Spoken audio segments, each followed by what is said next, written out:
বাংলাদেশের আনাচে কানাচে ছড়িয়ে আছে অসংখ্য জমিদার বাড়ি। তারই ধারাবাহিকতায় আজ আমরা আপনাদের নিয়ে এসেছি নরসিংদী জেলায়। লেটস টাচ দ্য ওয়ার্ল্ড চ্যানেলের পক্ষ থেকে নরসিংদী জেলার পলাশ উপজেলার ডাঙ্গা ইউনিয়নে একটি জমিদার বাড়ি আপনাদের ঘুরিয়ে দেখাবো।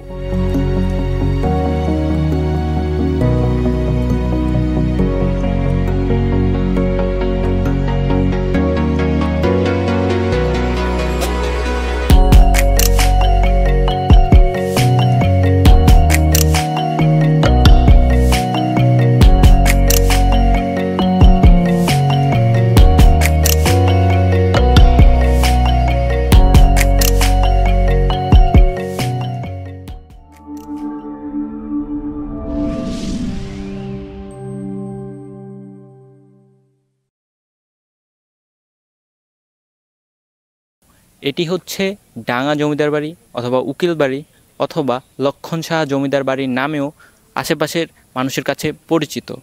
ঢাকা থেকে খুব কাছে এই বাড়িটি, আর নরসিংদীর আশেপাশের মানুষরাও এটি প্রায়ই ঘুরতে আসে। এখন আমি আপনাদের দেখাবো কিভাবে আপনারা ডাঙ্গা জমিদার বাড়িতে যেতে পারবেন। সেজন্য বাংলাদেশের যে কোনো প্রান্ত থেকে আপনারা নরসিংদীর পাঁচদোনায় চলে আসবেন। পাঁচদোনা মোড় থেকে ডাঙ্গাগামী অটোরিকশা কিংবা সিএনজিতে করে ডাঙ্গা বাজার চলে যাবেন। ডাঙ্গা বাজার থেকে 20 টাকা রিক্সা ভাড়া দিয়ে চলে যাবেন ডাঙ্গা জমিদার বাড়ি। আর যাবার পথে রাস্তার সৌন্দর্য আপনাকে মুগ্ধ করবে। আশেপাশের প্রকৃতি যেন আপনাকে আপন করে বরণ করে নেবে, সবুজ যেন আরও সবুজ হয়ে ওঠে। ডাঙ্গা বাজার থেকে একটু সামনে গেলে আপনারা যে হাতের ডানের রাস্তাটা পাবেন ওটা দিয়ে আপনারা আসবেন। তারপর আবার হাতের বাঁয়ে রাস্তা যাবেন। তারপর হচ্ছে এই রকম একটা দৃশ্য পাবেন, এরকম একটা চিকন গলি রাস্তা, এটা দিয়ে আপনারা সামনের দিকে যাবেন। তো এই রাস্তার লাস্টে যখন আপনারা আসবেন তারপর দেখবেন এখানে আবার একটা 3 রাস্তার মোড়।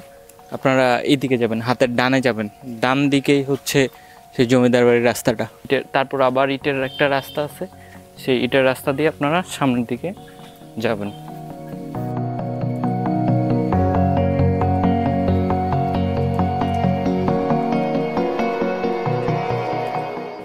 এই জমিদার বাড়ির রয়েছে বেশ কিছু পার্ট। এখানে রয়েছে একটি পার্ট, এটি মূলত বাড়ির মন্দির হিসেবে ব্যবহার করা হতো, বর্তমানে যা বন্ধ আছে। তারপর রয়েছে মেইন পার্ট, এখানে মূলত জমিদার থাকতো।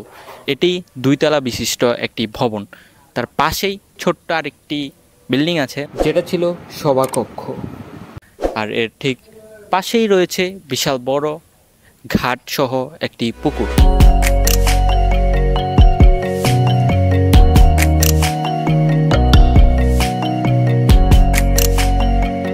এখন আমি আপনাদের বাড়িটির ভেতরে ঘুরিয়ে দেখাবো, তাহলে চলুন।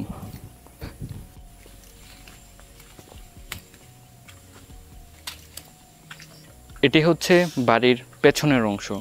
বাড়ির পেছনে বেশ বড় একটা জায়গা জুড়ে রয়েছে ওয়াল এবং বিল্ডিং।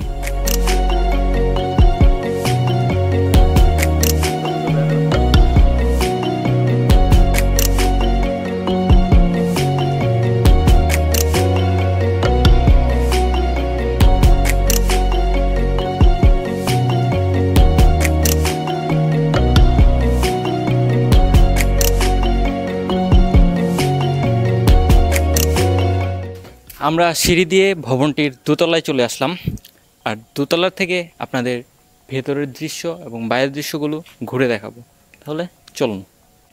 তো প্রথমেই আমরা শুরু করছি এই কক্ষ থেকে, দেখি ভেতরে কি আছে। তো ভেতরে মূলত একটি ফাঁকা কক্ষ আছে, আর এখানে একটি ভাঙা কিছু একটা আছে, মনে হয় এখানে কিছু রাখা ছিল আগে, বাট এখন সেটা ভেঙে গেছে। আর আপনারা জানলাগুলো দেখতে পাচ্ছেন, জানলাগুলোও অলমোস্ট ভাঙা, আর জানলাগুলো কিন্তু কাঠের। আমরা চলে যাচ্ছি পরবর্তী রুমে। তো এই রুমটি মোটামুটি আগের রুমের মতোই, অত বড়ও না, বাট এখানে বেশ কিছু, তো এই রুমে মূলত বেশ কিছু ছোট ছোট খোপের মতো আছে। এখানে মনে হয় তাদের মূল্যবান সামগ্রী রাখা ছিল অথবা রাখা থাকতো। আর এখানে আরেকটা ছোট আছে, ছোট খোপের মতো আছে, এখানেও হয়তো তাদের প্রয়োজনীয় জিনিসপত্র রাখা ছিল। তাছাড়াও এখানে হয়তো তাদের পুজো বা অন্য যে কোনো কিছু ধরনের জিনিস, মোমবাতি স্টোর করার জন্য এসব জায়গায় থাকতো, এসব জায়গায় তারা স্টোর করার জন্য ব্যবহার করত। আর এখানে বড় দুটি জানলা রয়েছে যেখান থেকে খুব ভালো এয়ার ফ্লো হয়। দেখা গেছে জমিদার বাড়িগুলোতে আপনার বাতাস অটো চলে আসে, ভেন্টিলেশন ব্যবস্থা খুবই ভালো। তারপর আমরা চলে যাচ্ছি সামনের পার্টে। এই জায়গাটি মূলত একটি বারান্দা মনে হচ্ছে আমার কাছে, কারণ এখানে সামনে একটা ছোট্ট বারান্দার মতো আছে, আর এই রুমটাও অনেকটা বারান্দার শেপের। আর এই জায়গাটা দেখতে পাচ্ছেন, এটা হচ্ছে জমিদার বাড়ির বারান্দা। এখান থেকে সামনের ভিউ খুব স্পষ্ট দেখা যায়। আপনারা যদি খেয়াল করেন তাহলে দেখতে পাবেন সামনের বিশাল মাঠ এবং ওই বিল্ডিংটা প্লাস ওখানে পুকুর সবই এখান থেকে দেখা যাচ্ছে। আর এই বারান্দার পেছনেই রয়েছে আরেকটি কক্ষ। এই ভবনটির মধ্যে এই রুমটি আমার মনে হয় সবচেয়ে বড়, কারণ এই রুমে রয়েছে দুটি দরজা, মাঝখান দিয়ে একটি দরজা এবং একটি দুটি তিনটি জানলা রয়েছে। আশেপাশের রুমগুলা পুরোটা ব্লক করা, এই পাশে ও পাশে। চলো তোমাদের ওই পাশটা ঘুরিয়ে দেখাই। আর বারান্দার ডান পাশেও রয়েছে সেম বিল্ডিং, আর এখানে রয়েছে আরেকটি কক্ষ। আমি যদি আপনাদের দেখাই কক্ষটি, এই কক্ষটিও মোটামুটি বড়। আর এর ঠিক পেছন দিক দিয়েই আপনারা বেরিয়ে পেছনের ছাদে চলে আসতে পারবেন। ছাদটা মোটামুটি ভালো বড়। পাক ভারত ভাঙার সময় অনেক জমিদার এই বাংলা ছেড়ে ভারতে বা অন্যান্য স্থানে চলে যান। লক্ষণ শাহ তাদের মধ্যে অন্যতম, কিন্তু তার বাড়ি এবং তার ঐতিহ্য, তার নিদর্শন সব কিছুই এই বাংলায় রয়ে গেছে। এই লাল ইটগুলো যেন তাদের জমিদারদের গর্ব, অহংকার এবং সাহসিকতার সাক্ষী হয়ে এখনও মাথা উঁচু করে দাঁড়িয়ে আছে।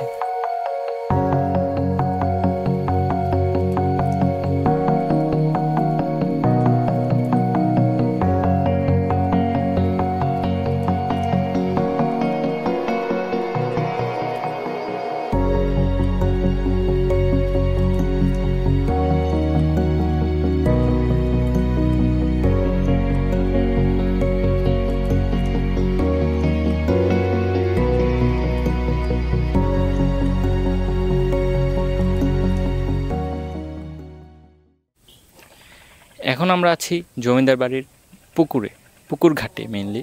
তো আমার পেছনে হচ্ছে পুকুর, কিন্তু পুকুরটা পুরোটাই কচুরিপানা দিয়ে ভরা, যেটা হচ্ছে বাড়ি থেকে জাস্ট 30 সেকেন্ড দূরত্বে অথবা 30 ফিট দূরত্বে হচ্ছে পুকুর।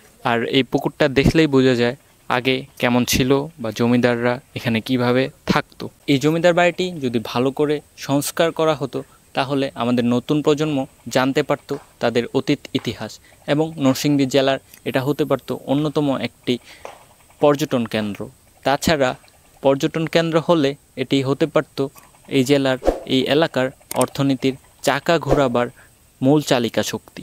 বর্তমানে এই জমিদার বাড়িটির অবস্থা ধ্বংসপ্রাপ্ত, ভেঙে গেছে বেশ কিছু ভবন এবং দেয়াল।